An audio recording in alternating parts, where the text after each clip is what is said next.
Kenalkan Is, ini calon kakak iparmu. Mataku membelalak menatap gadis ayu yang dikenalkan Mas Bara sebagai calon kakak iparku. Bagaimana mungkin gadis yang kuimpikan dan ku sebut-sebut tiap habis sholat fardu justru dijodohkan Allah sama kakak kandungku sendiri. Kriek. Aku menginjak botol aqua kosong yang tergeletak di halaman. Pelaminan khas Aceh masih bertengger indah di sisi kanan rumah. Tapi suasana sekeliling terlihat begitu senyap. Tentu sebab saat ini sudah menunjukkan pukul 3 dini hari. Seharusnya aku ditugaskan Mami sebagai penerima tamu pada acara perkawinan Mas Bara, satu-satunya kakak kandung yang kumiliki. Tapi mana mungkin aku betah jika yang menjadi mempelai wanita adalah gadis yang tak lama sudah lebih dahulu kupinang dengan bismillah. Jadilah aku mengolah ide ajaib pada Mami.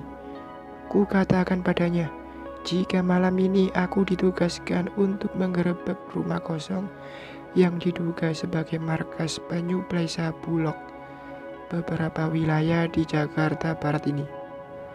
Karena ini perintah komandan, Mami tak dapat mengelak. Demi apa coba aku harus berbohong? Menatap Aisyahku bersanding di pelaminan dengan lelaki yang sangat kuhargai selama ini, rasanya lebih sakit dari patah hati. Kulangkahkan kaki memasuki rumah. Selama menjadi polisi, Mami memberiku kunci cadangan agar setiap waktu aku bisa masuk dan keluar rumah tanpa membangunkannya. Kini langkahku enggan menaiki tangga. Setiap kali kaki menjejal lantai, tiap kali itu pula jantung riuh berdetak. Sebelum masuk ke kamar, aku berdiri lama di depan pintu. Entah apa yang ingin ku dengar. Mungkin erangan pengantin baru menjelang subuh. Gobloknya diri ini. Ku buka pintu kasar, lalu meletakkan tas ranselku di pinggir ranjang. Jaket ku lepas dan ku hempas asal di atas ranjang.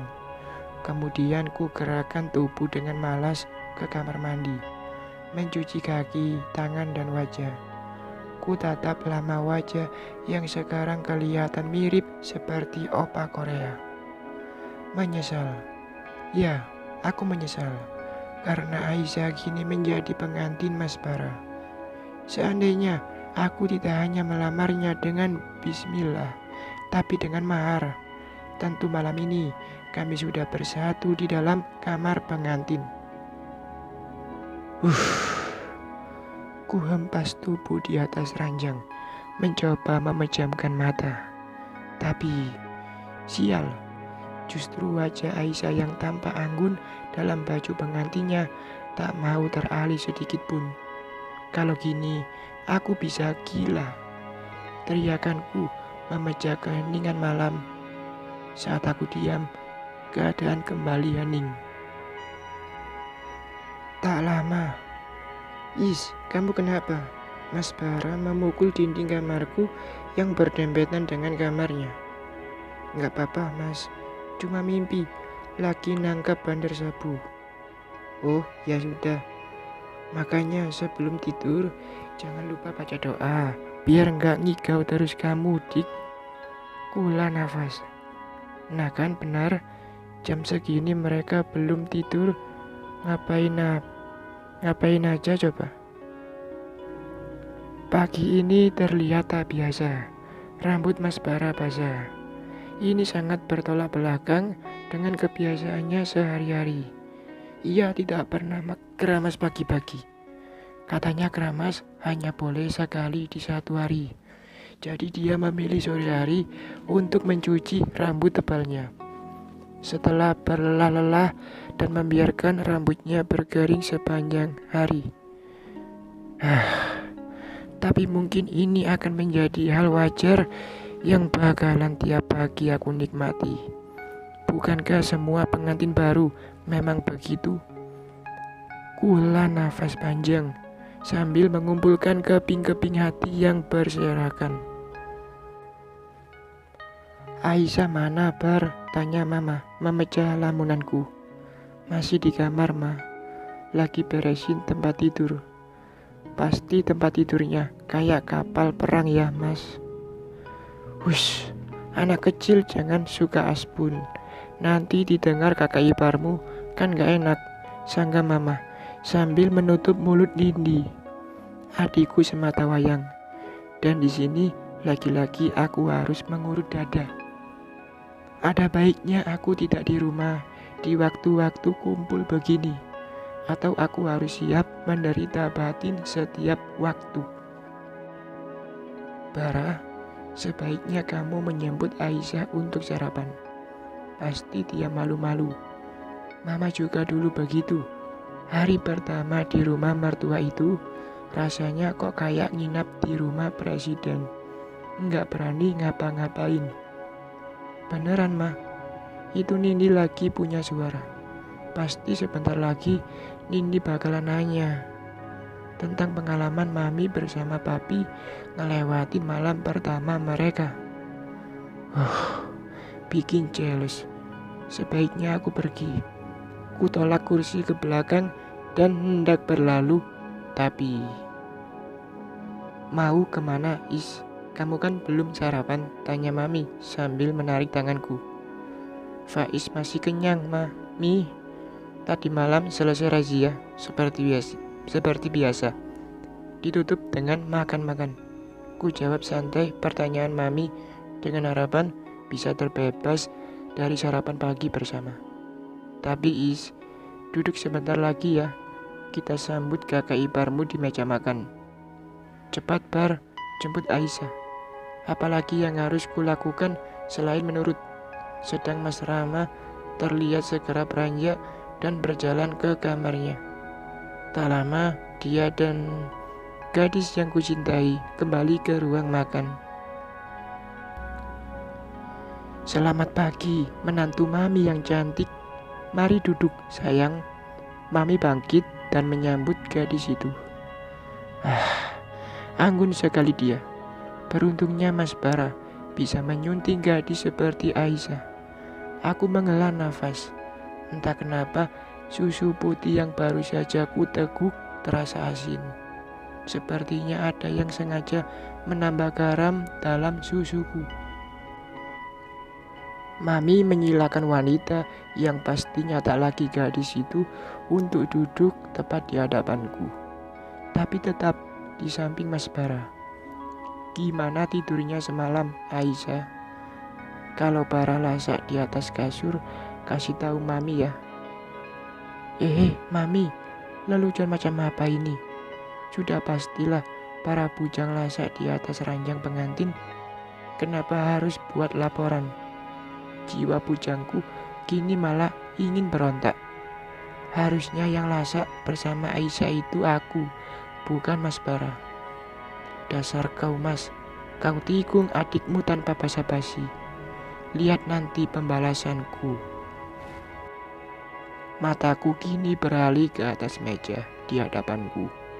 Dua tangan itu kini saling menggenggam mendengar guyonan Mami. Romantisnya mereka. Lagi-lagi ku menangis.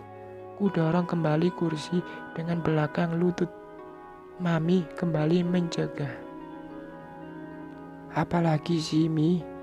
Duduklah sebentar lagi, Is, ucap Mami sambil memegang lenganku. Biarin aja, Mi. Mungkin Mas Faiz cemburu. Nindi kembali membuka suara sambil terkekeh. Dasar centil, gak punya perasaan. Benar, Is, kamu cemburu. Kalau kamu sudah siap bawa gadis manapun yang kamu inginkan untuk jadi istri ke hadapan Mami. Kamu juga sudah pantas untuk menikah, Is. Biar teratur hidupmu itu loh. Aku terbatuk mendengar ucapan Mami. Aku harus bawa siapa ke hadapan Mami? Kania, polwan genit yang selalu minta ku jadikan pacar. Atau Lucy, perawat Bahenol yang selalu menelponku minta diapelin. Ku hela nafas berat. Faiz ngantuk, Mi. Faiz belum 2 jam menjamin mata.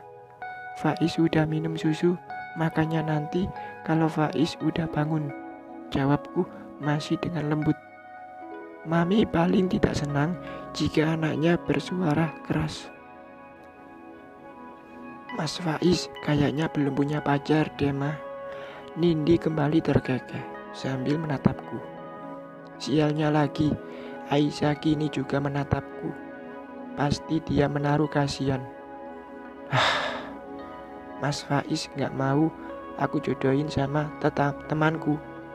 Anaknya baik, cantik, rajin sholat, setia kalau berteman, pasti setia sama suami. Aku kembali duduk, ku picingkan mata ke arah Nindi. Sepertinya bakalan serius obrolan ini. Siapa Nin? Mama bertanya dengan nada penasaran. Namanya Alifami. Kasihan banget hidupnya. Dia disuruh kawin sama juragan ayam sama orang tuanya demi melunaskan hutang sebanyak 10 juta. Apa? Menjual anak karena uang 10 juta? Keterlaluan ini. Mami mengempas sendok ke atas meja. Mami kalau marah mah berlebihan. Urusan apa coba sama Mami? Kenapa harus naik darah begitu? Is, nikahi gadis itu, Is. Kasih dia mahar 10 juta, biar lunas hutang bapaknya. Mataku membelalak. Apa-apaan sih, Mi? Enggak, Faiz gak mau nikah, kecuali sama yang Faiz cintai. Titik, gak pakai tanda seru. Ku dorong kursi dengan tangan, lalu tubuhku berlalu dari ruang makan. Tak ku pedulikan lagi Mami yang terus memanggil dengan begitu lembut. Sebelum berlalu dari ruang makan, aku memilih berhenti sejenak. Lalu aku berbalik, ku lempar pandang ke belakang. Dan ternyata netra Aisyah bertemu dengan netraku.